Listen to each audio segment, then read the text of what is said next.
أعوذ بالله من الشيطان الرجيم بسم الله الرحمن الرحيم السلام عليكم ورحمة الله وبركاته إن الحمد لله نحمده ونستعينه ونستغفره ونستهديه ونعوذ بالله من شرور أنفسنا ومن سيئات أعمالنا من يهده الله فهو المهتد ومن يضلل فلن تجد له وليا مرشدا أشهد أن لا إله إلا الله وحده لا شريك له وأشهد أن محمدا عبده ورسوله بلغ الرسالة وأدى الأمانة ونصح الأمة وتركها على محجة البيضاء ليلها كنهارها لا يزيغ عنها إلا هالك أما بعد معاشر المؤمنين rahimani wa rahimakumullah. Kita bersyukur pada Allah Azza wa Jalla yang memberikan kita kenikmatan, inayahnya, hidayah,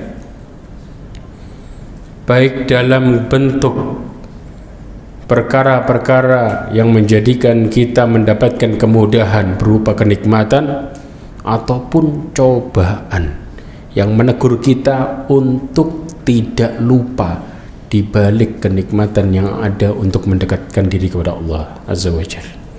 Karena ujian itu nikmat. Ujian itu nikmat bagi yang faham. Seseorang tanpa ujian mengerikan ya ikhwah. Berapa banyak ketika Allah benci sama hambanya, ujiannya dihilangkan dari dirinya. Kenikmatannya terus dunia dibukakan lebar-lebar sehingga berakhir dengan su'ul khotimah dan adab Allah Azza wa Jalla. Na'udzubillah min dzalik. Maka insyaallah kita akan pelajari hari ini tentang perkara itu. Salawat serta salam kepada Nabi Muhammad sallallahu alaihi wasallam, khairul anbiya'i wal mursalin, sebaik-baik nabi dan sebaik-baik rasul. Ma'asyiral mu'minin rahimani wa rahimakumullah.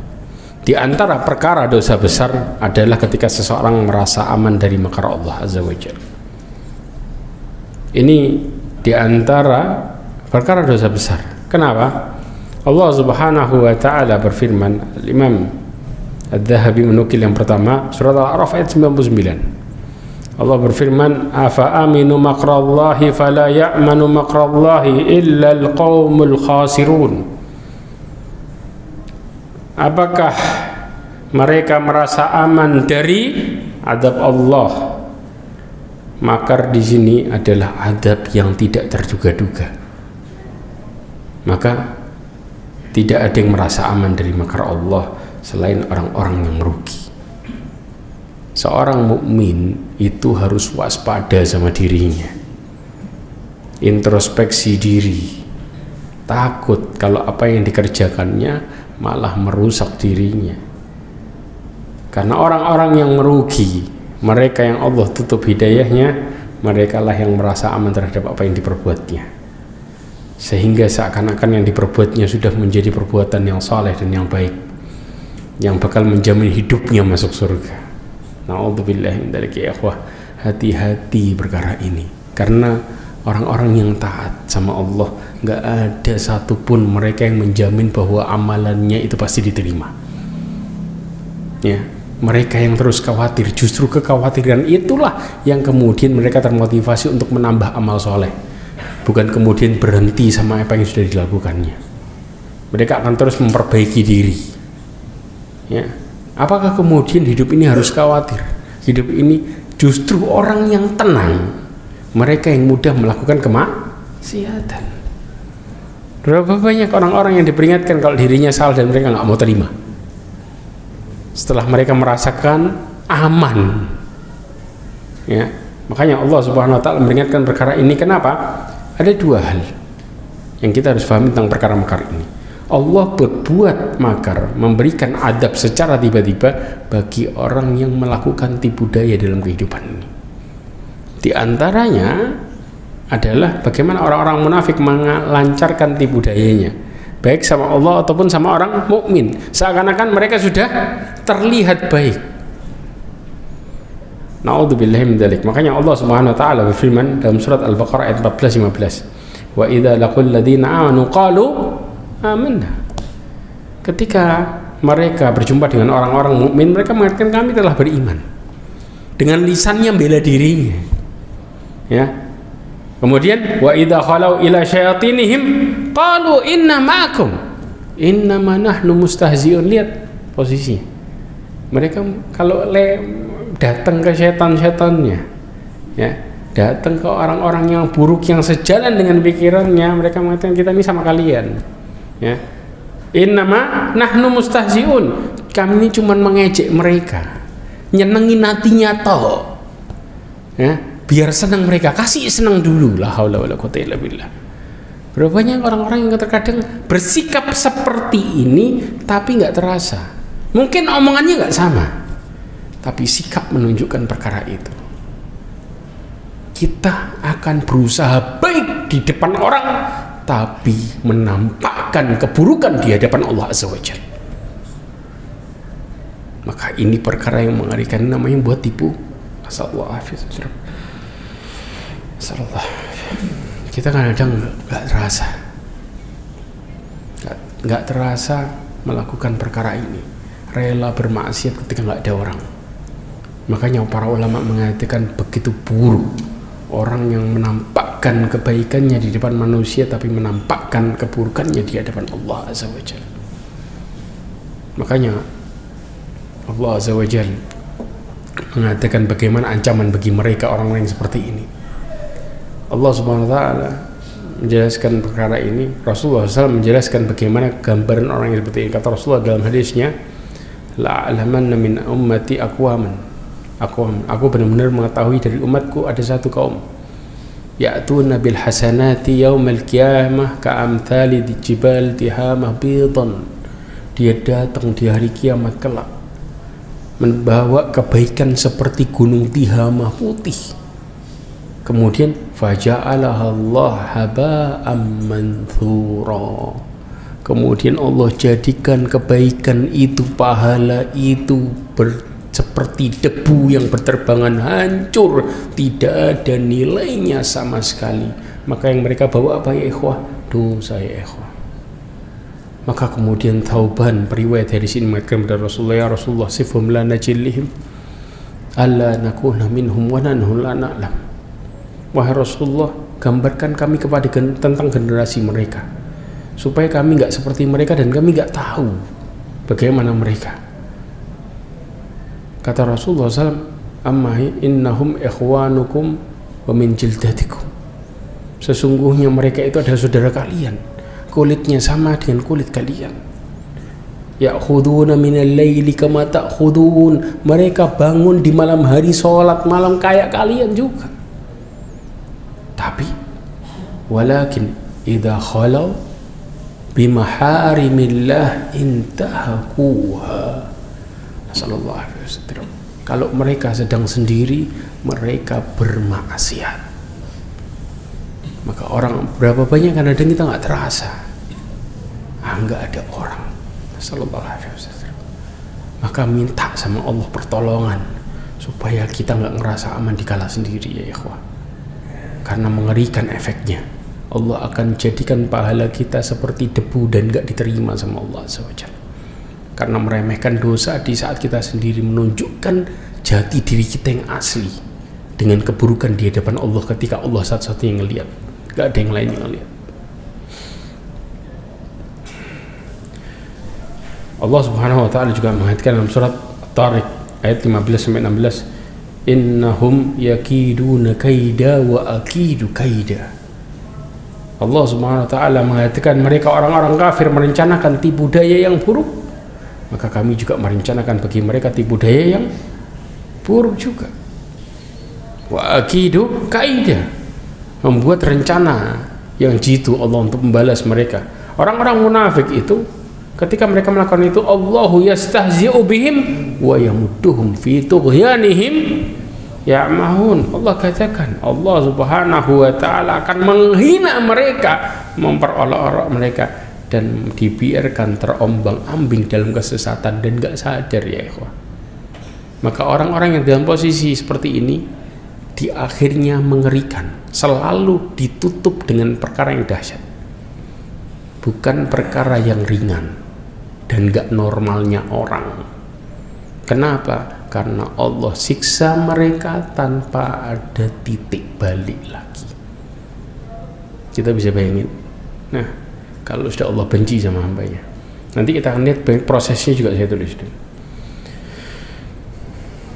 Dan kemudian apa? Allah juga mengatakan tentang masalah orang munafik, innal munafiqina yukhadi'un Allah wa huwa khadi'uhum. Ya. Dalam surat An-Nisa ayat 142, Allah mengatakan sesungguhnya orang-orang munafik itu menipu Allah, sedangkan Allah yang menipu mereka. Ya. Makanya kita kalau melupakan Allah sama saja melupakan diri kita. Wala takunu kalladzina nasullah fa ansahum anfusahum. Jangan seperti orang yang melupakan Allah, sesungguhnya mereka melupakan dirinya sendiri. Kenapa? Yang butuh sama Allah siapa? Hah? Kita. Kalau kita melupakan Allah, berarti kayak kita benar-benar membuat diri kita celaka. Kenapa? Karena yang dilupain diri kita sendiri, karena kita yang butuh. Karena jaminan itu cuma datang dari Allah, dan Allah nggak butuh hambanya. Jadi persepsi kita kadang-kadang tentang kehidupan ini carut-marut dan terbalik. Kalau sudah dasaran hidup kita salah, kedepannya semua salah. Kalau sudah keyakinan kita sama Allah salah, otomatis kedepannya juga salah. Makanya kenapa Rasulullah berdakwah tauhid 13 tahun? Kenapa? Karena secara jelas ya ikhwah, karena maksiatan terjadi karena salahnya i'tiqad seseorang terhadap bagaimana muamalah dia kepada Allah Azza wa Jalla. Maka ini perkara-perkara yang sangat mengerikan. Kemudian ya, sifat makar ini tidak bisa disandarkan kepada Allah Azza wa Jalla. Kenapa? Dikatakan di dalam kitabnya Ibnu Qayyim Al-Jauzi Mukhtasar Shawa'iqul Mursalah, disebutkan bahwa makar bagi Allah itu bisa terpuji ketika Allah berbuat makar kepada orang yang berbuat makar. Kenapa? Mereka ketika buat tipu daya kerusakan, maka Allah balikin tipu dayanya. Maka ini sifat Allah yang terpuji karena adanya penyebab. Jelas ya. Kemudian makanya Allah mengatakan wallahu khairul makirin. Allah sebaik-baik membuat makar bagi orang yang berbuat makar, bagi orang yang buat tipu daya. Kita bisa nipu orang, tapi nggak bisa nipu Allah Azza wa Jalla. Apa yang kita tipu ke orang akan balik tipuan itu ke diri kita masing-masing. Kama tadinu tudan, sebagaimana engkau memperlakukan, engkau akan diperlakukan yang sama. Ya. Kemudian yang kedua, datangnya makar Allah, azab Allah itu Allah timpakan tanpa mereka sadari. Makanya ada salah satu kisah terjadi pada kaumnya Nabi Saleh. Ya, Allah ceritakan wa kana fil madinati tis'atu rahti yufsiduna fil ardi wa la yuslihun. Ya. Dalam surat An-Naml ayat 48 Allah mengatakan, dan di kota itu ya, kotanya Nabi Saleh ini dari Madinah itu ke Madain Saleh 350 kilo. Ya, dia arah ke Tabuk. Ya, 350 jadi sebelum Tabuk 350 kilo. Ya. Kemudian yang buat kerusakan pentolannya siapa? 9 orang. Jadi pembesarnya ini 9 orang. Ini pencetusnya yang nyuruh apa? Nyembelih onta. Kemudian bahkan Nabi Soleh mau dibunuh sama mereka. Dibunuh seakan-akan mereka buat nanti kalau Nabi Soleh sudah terbunuh, nanti dibuat skenario Nabi Soleh terbunuh sendiri, bukan mereka yang bunuh. Bayangin, skenario yang luar biasa. Ini skenario bukan skenario perkara yang baru. Rasulullah SAW ya dikerumuni oleh 8 orang dari suku yang berbeda. Ini sudah terjadi zamannya Nabi Soleh. Sudah terjadi skenario itu. Dan bahkan ketika Rasulullah SAW keluar dari rumahnya, mereka semua tertidur. Di riwayat disebutkan Rasulullah mengambil pasir dan ngasih ke wajahnya masing-masing. Tidak ada yang bangun. Ya. Apa yang terjadi pada 9 orang ini? Ya. Maka mereka tidaklah melakukan perbaikan. Mereka berkata, bersumpahlah kamu dengan nama Allah. Bayangin, mau bunuh nabinya, sumpahnya wallahi. Ini orang dulu seperti itu ya ikhwah. Jangankan seperti itu, terjadi juga sama kaumnya Rasulullah SAW. Ya, kaum kafir Quraisy. Di saat itu, ya, mereka membuat perjanjian boikot Banu Hashim. Ya, apa yang terjadi? Pakai nama Bismillah, dengan nama Allah. Baru bawahnya perjanjian boikot, ditempel di Ka'bah. Ini subhanallah. Ya udah seperti inilah mereka. Inilah perkara yang sangat-sangat mengerikan terjadi. Ya. Kemudian mereka mengatakan bahwa kita pasti akan menyerang dia bersama keluarganya pada malam hari. Kemudian kita akan mengatakan pada ahli warisnya kaumnya, kita tidak menyaksikan kebinasakan keluarganya itu. Sesungguhnya kita adalah orang yang benar. Ya, dan mereka membuat tipu daya, dibuat skenario seperti itu. Tapi subhanallah, apa yang terjadi ya ikhwah? Wallahu khairul makirin. Maka ketika mereka mulai melancarkan, dikatakan di dalam tafsir Ibnu Katsir, kejahatan kaum Tsamud diawali oleh para pemimpin mereka yang merupakan penggerak kaumnya ke jalan kesesatan dan kekufuran serta mendustakan Nabi Saleh. 9 orang jumlahnya. Ya. Ini penggeraknya. Akhirnya mendorong mereka untuk berani menyembelih untanya Nabi Saleh. Dan hampir saja mereka akan membunuh Nabi Saleh. Mereka merencanakan untuk menyerang di rumahnya Nabi Saleh di malam hari. Saat Nabi Saleh sedang tidur, mereka membunuhnya dengan diam-diam. Tapi apa yang terjadi? Maka kemudian Allah Subhanahu wa taala melindungi dengan apa? Mereka ketika mendatanginya di malam hari di rumah keluarganya, tetapi sebelum niat mereka tercapai, para malaikat menghujani mereka dengan batu. Apa yang terjadi? Setelah teman-teman mereka merasakan bahwa 9 orang itu datang terlambat kepada mereka, ya kok nggak datang-datang nih 9 orang nih. Akhirnya apa? Didatangi ke rumah Nabi Saleh. Ternyata 9 orang itu telah mati dalam keadaan kepalanya pecah, kena batu. Habis tuh 9 orang. Jadi yang lainnya nunggu hasil. 9 yang maju, subhanallah, 9 ini nggak balik-balik.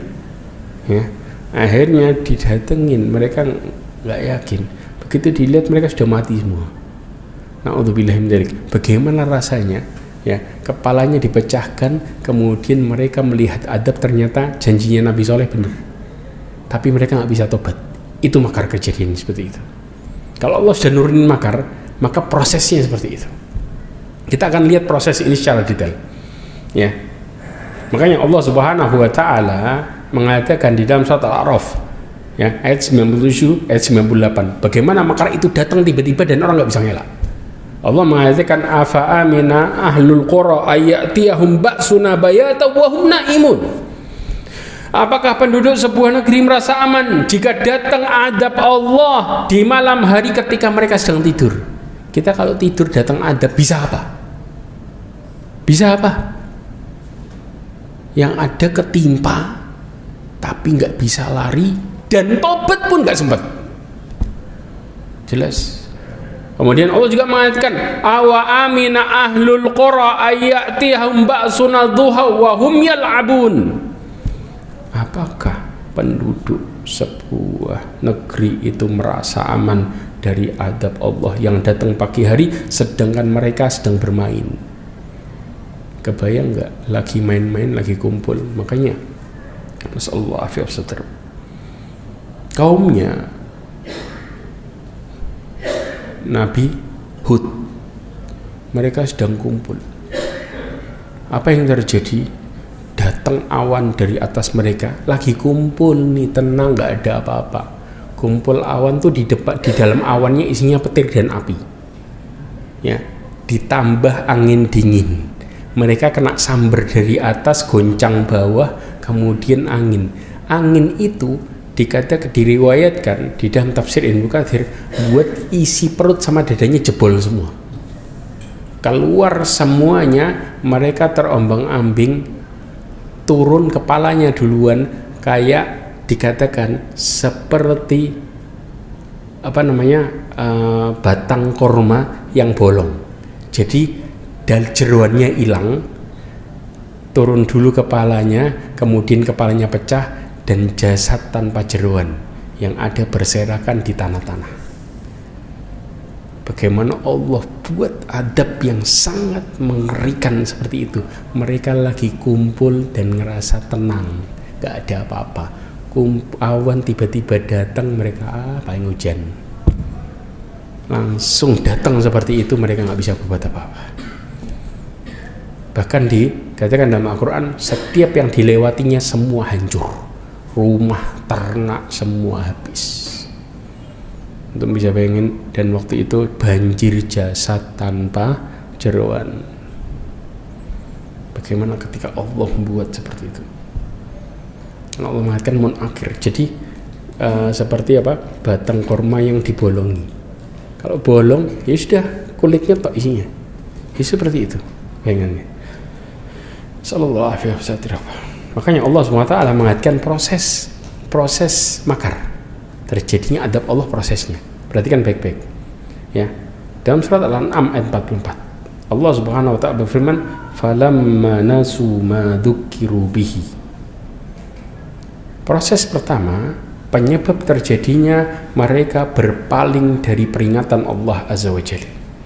Al-Imam Ibnu Katsir mengatakan di dalam tafsirnya, mereka berpaling dari peringatan dan melupakan serta menjadikannya terbuang di belakang mereka.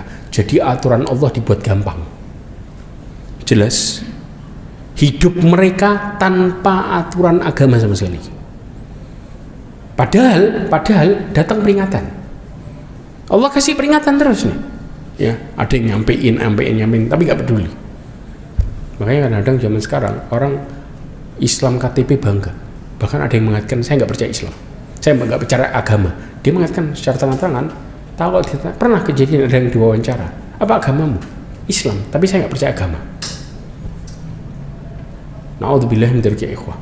Kalau sudah seperti itu, ya, proses kedua, Allah Subhanahu wa ta'ala mengatakan fatahna alaihim abwaaba kulli syai', kami bukakan segala pintu kenikmatan dunia. Nah, proses dibukakan segala pintu kenikmatan dunia, Al-Imam Ibnu Katsir mengatakan, kami bukakan bagi mereka semua pintu rizki dari segala jenis yang mereka pilih. Jadi semua yang mereka mau dibuat sama Allah mustajab. Anda bisa bayangin, ya, mereka mau apa? Dapat. Mereka mau apa? Dapat. Sesuai keinginan. Makanya Rasulullah SAW mengatakan dalam hadis yang kata Rasulullah, idza ra'ata Allah Ta'ala yu'til abda minad dunya ma yuhib. Kalau engkau melihat Allah memberikan kepada hambanya yang dia mau, Rasulullah mengatakan apa yang dia mau dikasih. Wa huwa muqimun al ma'siyah, sedangkan dia terus-menerus melakukan kemaksiatan. Tadi kan agama dibuang kan? Habis agama dibuang, Allah bukain lebar-lebar dunianya. Makanya ya ikhwah, kalau dalam image kita orang yang tiba-tiba mabsud, ya, mabsud dalam perkara kadang kita mengatakan mabsud itu dunia, ya, jangan pernah iri wallahi.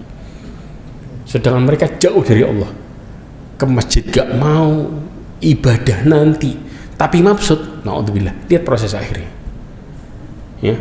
Kemudian yang berikutnya Allah mengatakan hatta idza farihu bima utu. Orang yang seperti ini dikasih tahu tambah bangkang. Kenapa? Karena Allah mengatakan sampai apabila mereka bergembira dengan apa yang telah dikasih sama mereka, yaitu berupa harta benda yang melimpah, anak banyak, rezeki melimpah ruah. Semuanya berjalan dengan baik. Jadi apa yang dia mau dapat tanpa cobaan. Kebayang? Jadi hidupnya seakan-akan hidup yang mulus. Makanya subhanallah ya ikhwah, Salah seorang mufti Saudi Arabia mengatakan, ya ikhwah, kalian ini nggak terasa kadang-kadang nih ada orang fulus, begitu dia ngomong didengar omongannya kayak jadi fatwa. Betul nggak? Begitu dia datang ke majelis, dia nggak berbuat baik sama kita, tapi langsung kita kasih tempat duduk khusus. Kenapa? Fulus. Ini persis seperti kaumnya Qarun ngelihat Qarun. Plek, sudah. Orang kaumnya ngelihat Qarun apa? Kata kaumnya, innahu ladu haddin azim. Kaumnya mengatakan Qarun itu beruntung. Kata mereka, ya laita lana mithla ma utiya Qarun innahu ladu haddin azim. Dalam surat Al-Qasas Allah mengatakan ayat 79, ya, seandainya kami mendapatkan seperti yang didapatkan Qarun, sesungguhnya dia beruntung. Makanya kadang-kadang datang orang fulus luar biasa, kita semua langsung ngerubuti, ya. Ada orang diajak ngomong sama orang biasa sama orang fulus dulu yang diduluin. Nasallallahu alaihi wasallam. Padahal dia gak berbuat baik sama kita, tapi apa?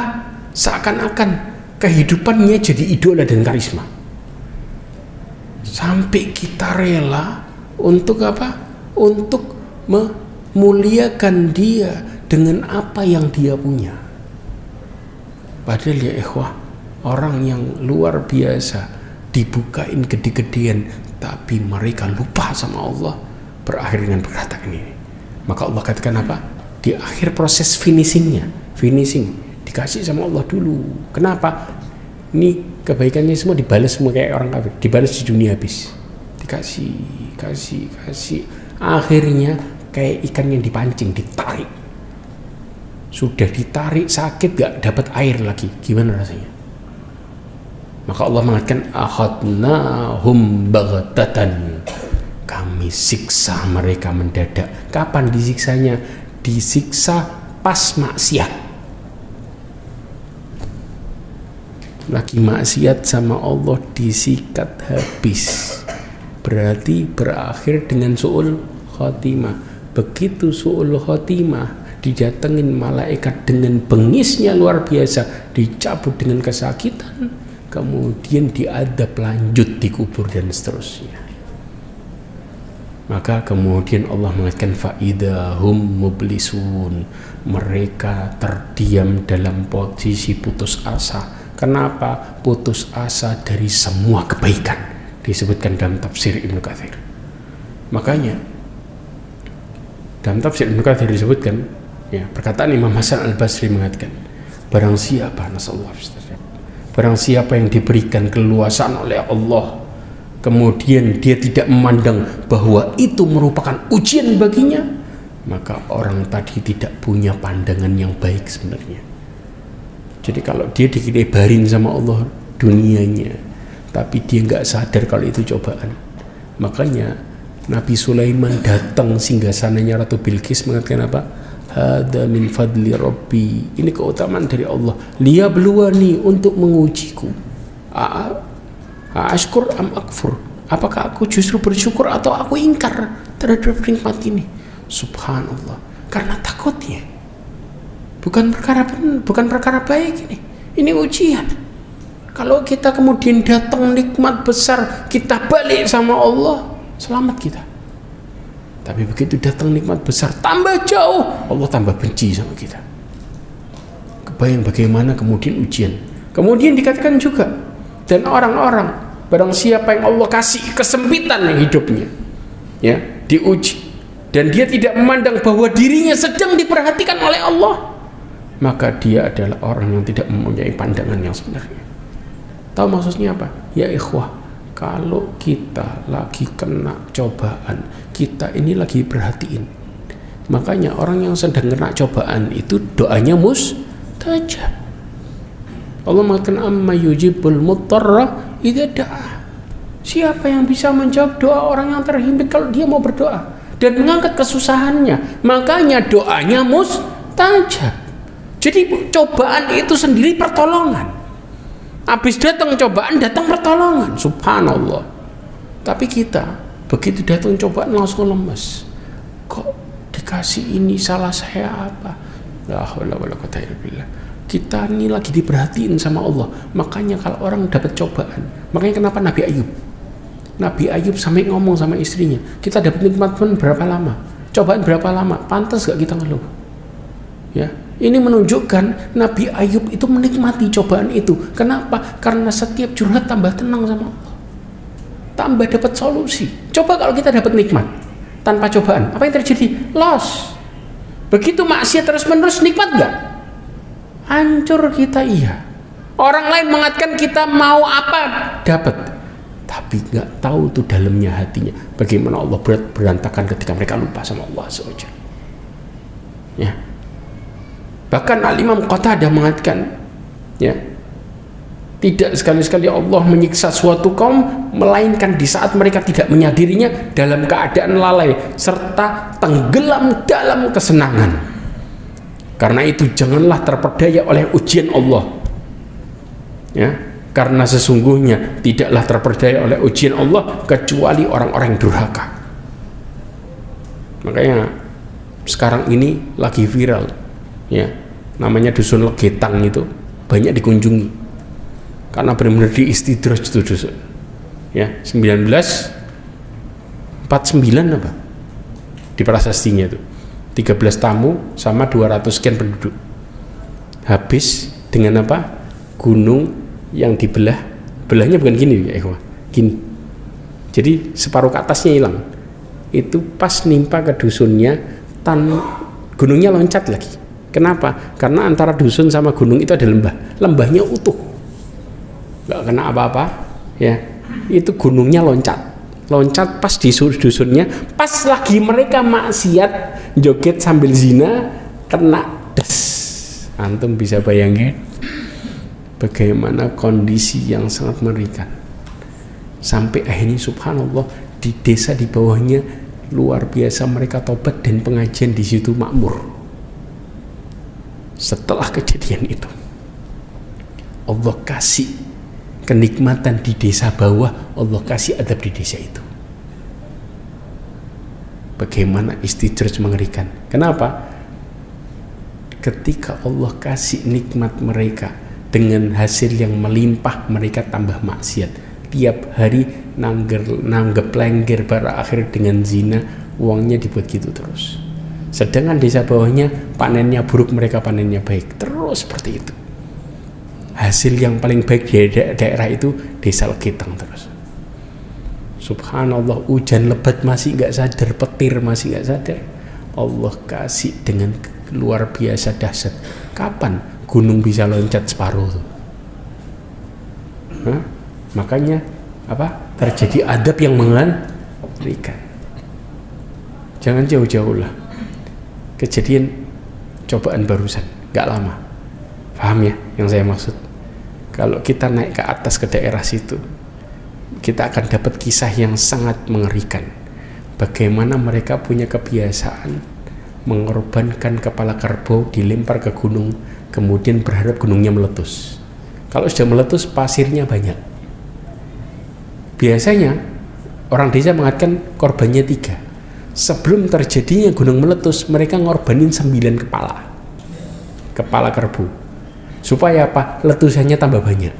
Subhanallah, akhirnya apa? Itu pasirnya nambah, nimpa perusahaan mereka, habis semua di situ. Bagaimana kemudian ketika seseorang diselamatkan, antum tahu, dari apa namanya, eskavator ya, yang buat keruk itu, mereka diselamatkan, ditarik, badannya putus. Kenapa?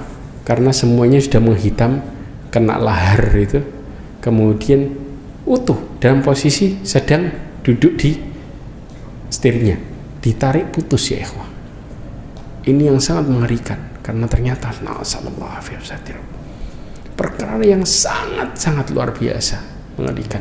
Dan mereka makmur dengan semua pasir itu, kaya-kaya. Ya, mereka punya rumahnya boleh biasa, tapi mobilnya Fortune dan lain sebagainya. Terkenal dengan kisahnya, silahkan naik ke atas dan dengar bagaimana kisah yang sangat luar biasa mengerikan di balik terjadinya perkara itu. Makanya terkadang bencana alam Allah berikan bukan tanpa sebab ya. Kenapa? Karena kemaksiatan. Karena Allah nggak akan pernah mengadab kalau kemudian kaum tersebut tidak bermaksiat kepada Allah Azza wa Jalla. Terjadi di Aceh. Ternyata apa? Aceh tempat yang kemudian mereka menerapkan hukum Islam, dan daerah pesisir adalah daerah tempat perzinaan. Mereka menawarkan dengan mengatakan mau zina. Subhanallah. Nasallahu alaihi.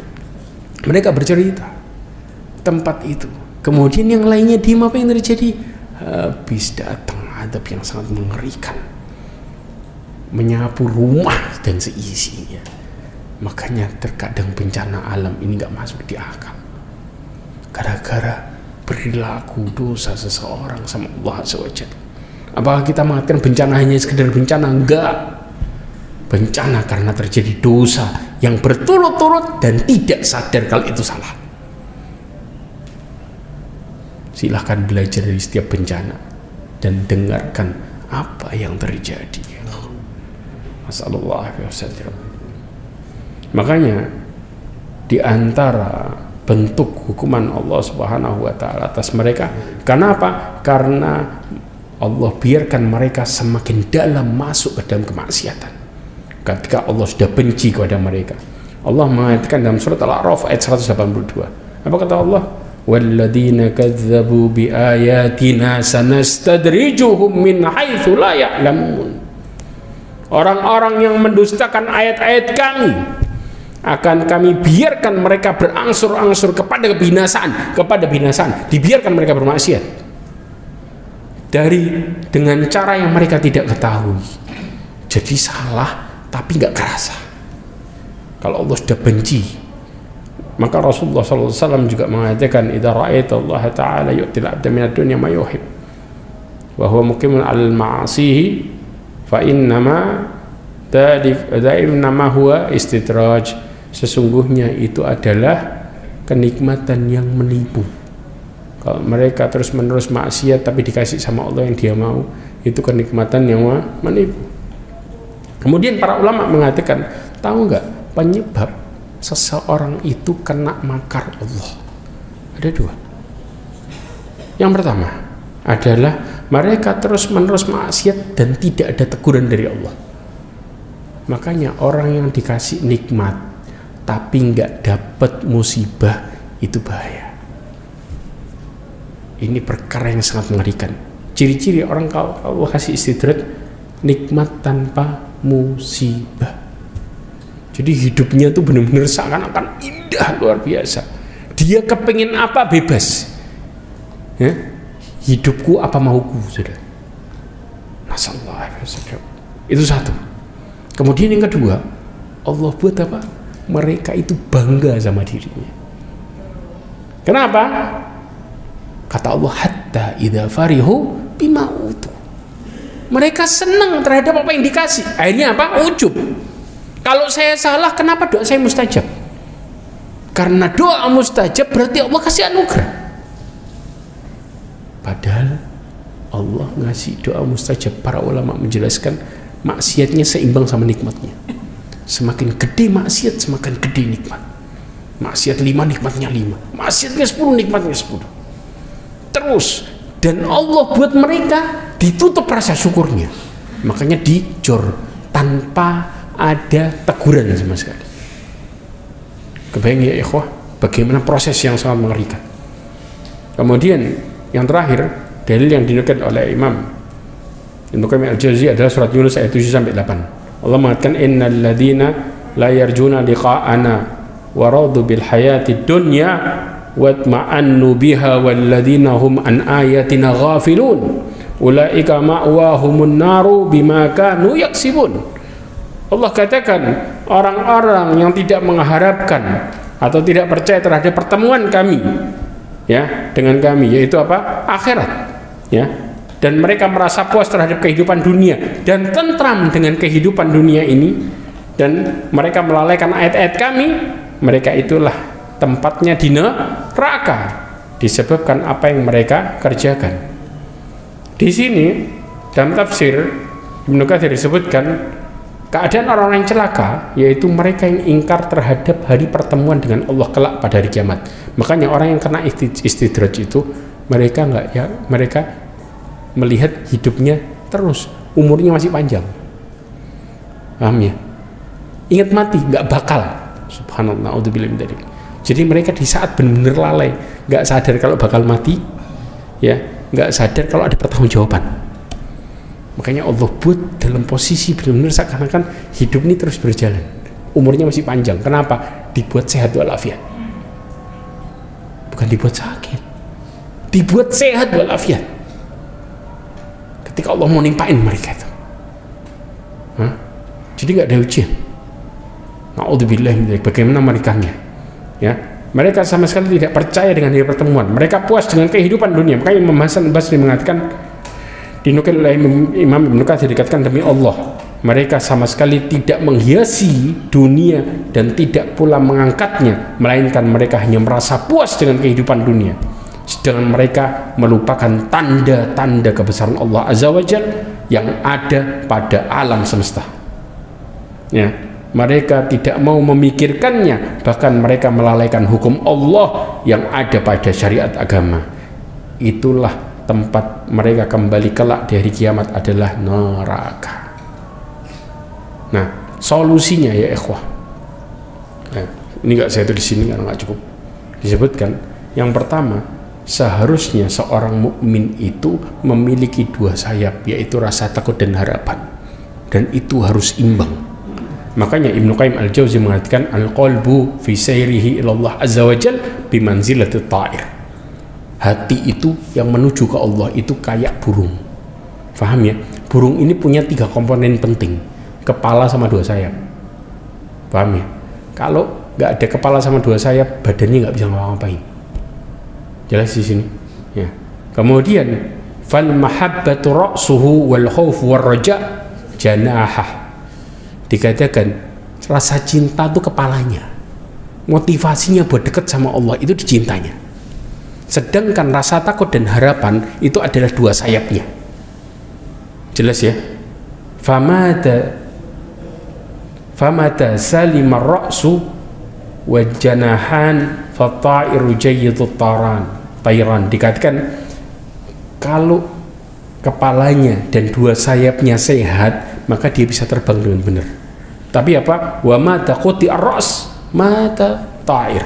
Kalau kepalanya terputus, dia nggak punya rasa cinta sama Allah, maka urusannya sama Allah terpaksa nih. Habis mati dia hidupnya. Mati. Kebayang nggak? Orang sholat Jumat karena takut jadi munafik, takut jadi akhirnya apa? Terpaksa. Datang begitu kemudian selesai sholat Jumat, Assalamualaikum langsung pergi. Selesai yang ditakutinya. Ada zikir nggak ketemu. Ini orang yang mereka ibadah nggak punya rasa cinta. Ini seperti orang yang melakukan terpaksa. Begitu komat langsung kayak apa? Dikejar suatu dari belakang. Jangan sampai rakaat pertama nggak dapat. La haula wala quwwata illa billah. Bagaimana bayangan sangat mengerikan ya ikhwah. Seseorang yang nggak punya rasa cinta dalam ibadah ini. Ya. Kemudian dikatakan wa mata faqadal janahan faqad urdatan fa huwa urdatan likulli sa'idin wa kasir. Dikatakan kalau dia kehilangan salah satu sayapnya, ya, dalam artian apa? Dia nggak punya rasa harapan atau nggak punya rasa takut, maka otomatis dia akan jatuh dan dia akan jadi mangsa buruan. Kenapa? Bakal dapat mudah kena fitnah syubhat dan syahwat. Makanya akhirnya jadi merasa aman dari makar Allah Azza wa Jalla. Penyebabnya sayapnya ada yang bermasalah, rasa takut dan harapannya ada yang bermasalah. Makanya Imam Ahmad mengatakan hendaknya rasa takut dan harapan itu ya menjadi kesatuan. Tidaklah memenangkan rasa takut dan juga tidaklah memenangkan rasa harapan, harus imbang. Ini dikatakan di dalam Mustadrak. Ma'asyiral mu'minin rahimani wa rahimakumullah. Kemudian cara yang berikutnya adalah ketika seseorang berharap sama Allah ada 2 syarat besar. Yang pertama, harapan harus disertai dengan rasa takut. Jelas? Yang kedua, harapan harus dibuktikan dengan amal soleh. Jadi kalau cuma seseorang berharap secara lisan, Rasulullah katakan itu orang yang lemah. Rasulullah mengatakan dalam hadisnya, wal ajiz manittaba'a nafsahu hawa wa tamanna 'ala Allah. Perhatikan kata-katanya. Orang yang lemah, kata Rasulullah dalam hadisnya, adalah orang yang mengikuti hawa nafsunya dan cuman berangan-angan kepada Allah. Tahu berangan-angan? Ngimpi tapi nggak ada bukti. Akhirnya apa? Kita main khayal aja. Nah, kayak antum ngelihat YouTube tapi nggak ngerasain. Gimana rasanya? Nah, paham di sini? Itu yang disebut dengan tamanna. Dia cuman ngayal tok. Kalau nanti saya ngelakuin amal saleh, saya dapat nikmat, masuk surga. Tapi prakteknya maksiat terus. Kebayang nggak, ikhwah? Ini nggak terasa. Maka orang-orang yang seperti ini, mereka ngerasa aman. Kenapa? Karena punya angan-angan, tapi dirinya menujunya ke neraka perbuatannya. Naudzubillah min dzalik. Dan Allah katakan, dan Rasulullah katakan itu orang yang lemah sebenarnya, yang lemah. Ya, mudah-mudahan Allah Subhanahu wa taala menjauhkan kita dari sifat-sifat seperti ini. Mudah-mudahan Allah Subhanahu wa taala jadikan kita dilindungi dari adab Allah Azza wa Jalla, ya, dijauhkan dari murkanya, dan mudah-mudahan Allah Subhanahu wa taala menjauhkan kita dari kesesatan dalam perkara kemaksiatan, dan serta mudah-mudahan Allah Subhanahu wa taala menutup hidup kita semua dengan husnul khatimah. Amin ya rabbal alamin. Subhanakallahumma bihamdika asyhadu an la ilaha illa anta astaghfiruka wa atubu ilaik. Wassalamualaikum warahmatullahi wabarakatuh.